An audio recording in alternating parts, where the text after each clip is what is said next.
भगवते वासुदेवाय। आज बड़ा ही पावन दिन, कार्तिक मास के कृष्ण पक्ष की अभी 10:33 से त्रयोदशी तिथि प्रारंभ हो जाएगी। आज धनतेरस का दिन भी है, क्योंकि शाम को धनतेरस मनाया जाता है, और कल धनतेरस जयंती होगी। कल 1:40 तक त्रयोदशी रहेगी।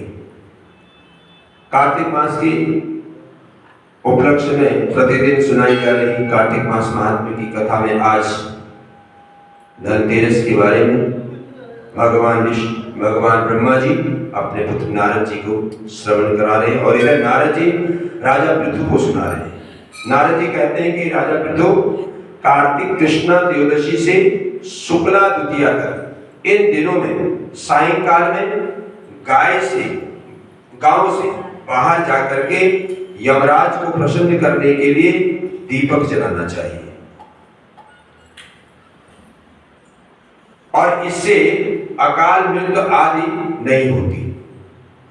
जो कार्तिक त्रयोदशी से शुक्ला द्वितीया तक सायंकाल में गांव से बाहर या अपने घर से बाहर यमराज को प्रसन्न करने के लिए दीपक जलाता है, उससे अकाल मृत्यु आदि का भय नहीं होता। चतुर्दशी को नरक चतुर्दशी कहते हैं, जो कल होगा।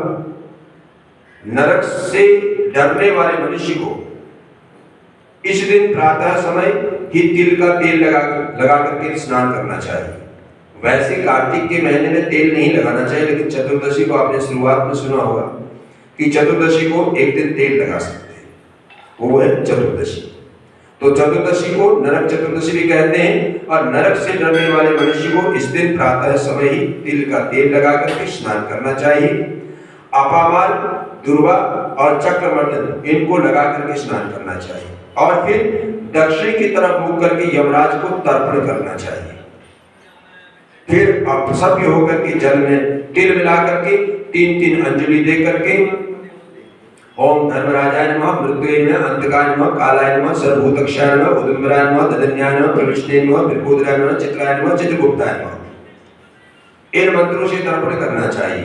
और सायंकाल के समय ब्रह्मा, विष्णु, शिव, दुर्गा इनके मंदिरों में अथवा वृक्ष, सभा, नदी, बगीचा, तालाब, कुआं, बावड़ी, गली, खेत में दीपक जलाना चाहिए।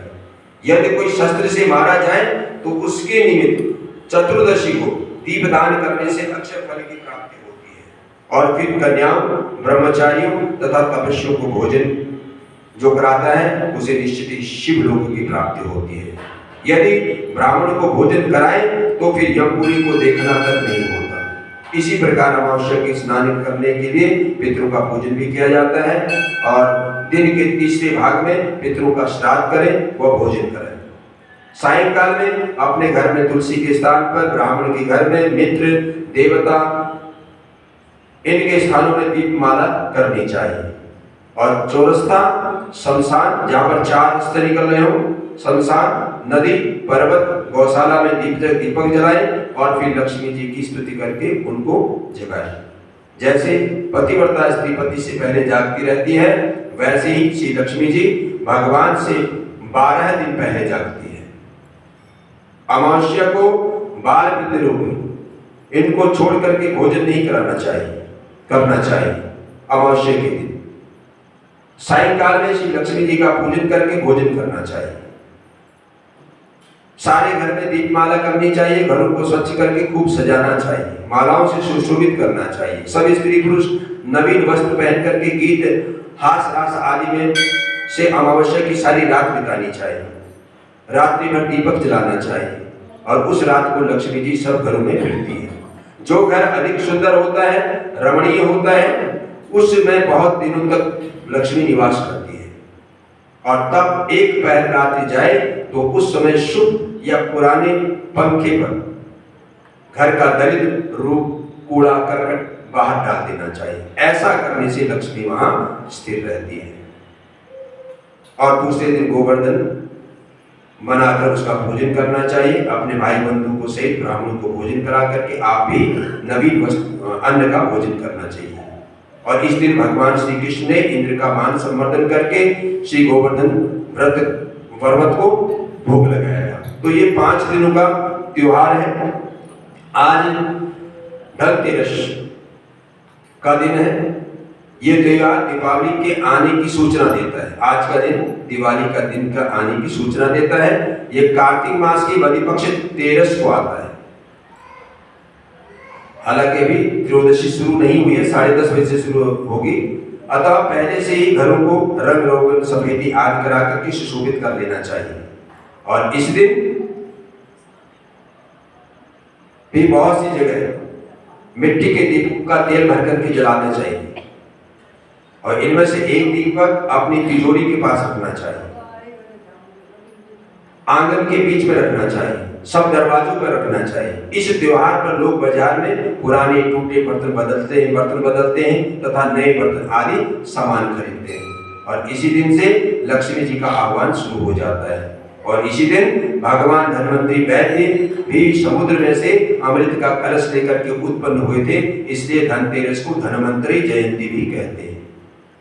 अब धनतेरस में यमदीप की क्या विधि है? बहुत सी जगह स्त्रियां रात को खाना खाने के बाद यमदीप की पूजा करते हैं।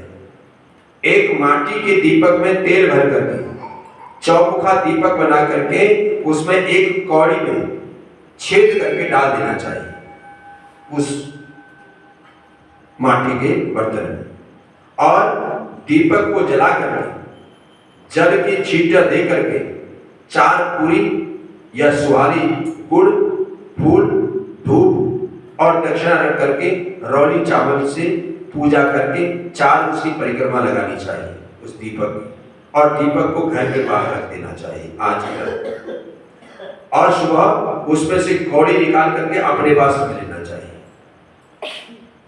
धनतेरस की कहानी, एक दिन विष्णु भगवान लक्ष्मी जी के साथ मृत्युलोक में घूमने की इच्छा से आए, तो कुछ सोच करके लक्ष्मी जी से बोले कि मैं एक जगह जा रहा हूं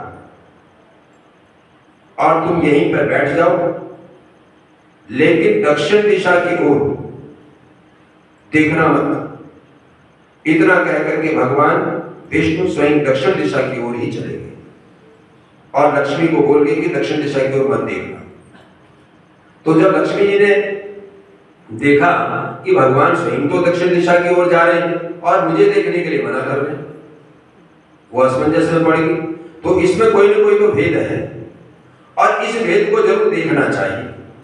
लक्ष्मी जी के मन में विचार आया, सोच करके लक्ष्मी जी दक्षिण दिशा की ओर देखने लगी।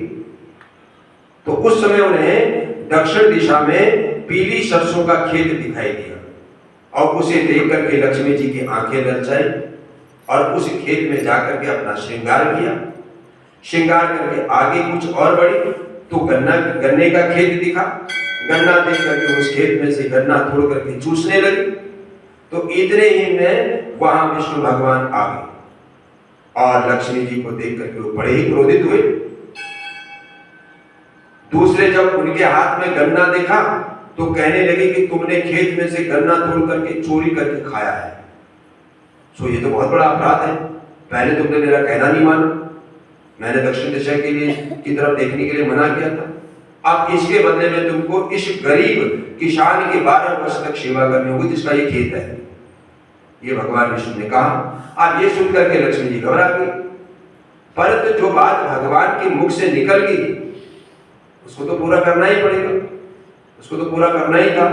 तो भगवान लक्ष्मी जी को छोड़ करके क्षीर सागर में चले गए और उसको वहीं छोड़ दिया। और लक्ष्मी जी भगवान की आज्ञा मान करके उस किसान के घर चली गई और उस किसान की नौकरानी बन करके उसकी सेवा करने लगी। जिस दिन से लक्ष्मी जी किसान के घर में पहुंची उस दिन से किसान का घर धन धान्य से भरपूर हो गया।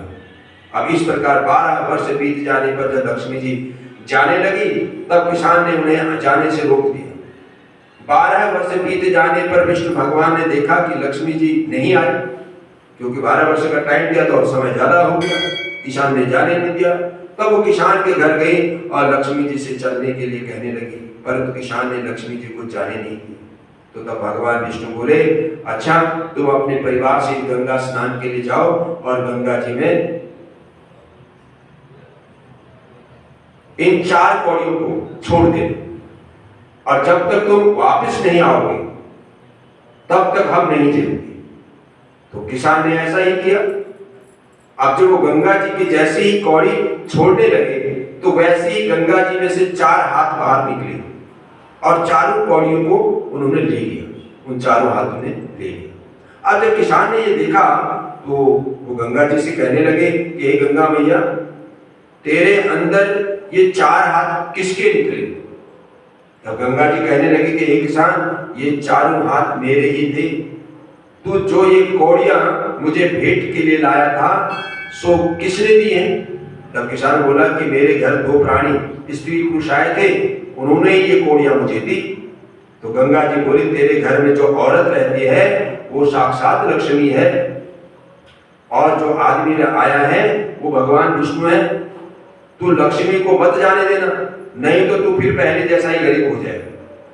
अब ये सुनकर के वो गंगा स्नान करके वापस अपने घर आया और भगवान से कहने लगा, मैं लक्ष्मी को घर से जाने ही नहीं दूंगा। तब भगवान बोले कि ये तो लक्ष्मी का दोष था जिस कारण उनको मैंने दंड दिया था।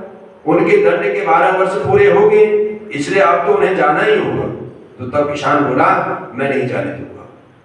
तब भगवान हंस करके कहने लगे कि हे किसान, लक्ष्मी तो बड़ी ही चंचल है, ये आज नहीं तो कल तेरे घर से अवश्य ही चली जाएगी और तुम तो क्या अच्छे अच्छे व्यक्ति भी लक्ष्मी को जाने से नहीं रोक पाते। तो इस पर किसान कहने लगा, परंतु मैं तो जाने ही नहीं दूंगा। तो दोनों की वार्ता को सुनकर के लक्ष्मी बोली कि हे किसान, यदि तुम मुझे रोकना ही चाहते हो तो सुनो, कल 13 है, मतलब आज का ही दिन था, कल 13 है, सो तुम अपने घर को लीप लाप करके सुथरा रख करके रात्रि को घी का दीपक जलाकर रखना और उस समय में तुम्हारे घर आऊंगा और जब तुम मेरी पूजा करना, परंतु मैं तुम्हें दिखाई नहीं दूंगी। किसान ने कहा, अच्छा मैं ऐसा ही करूंगा हर वर्ष।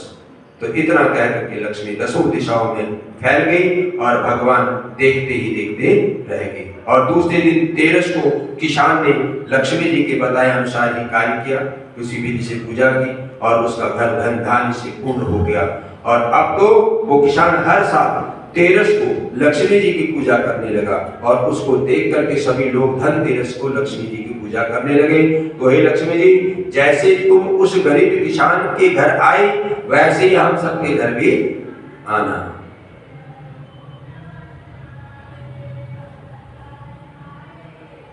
कहते सुनते तथा हुंकार भरते हुए बोलो लक्ष्मी माता की जय। तो ये थी धनतेरस की कथा। इसको श्रवण मात्र से ही हमें वो पुण्य फल प्राप्त हो जाता है। आगे की कथा कल श्रवण कराई जाएगी।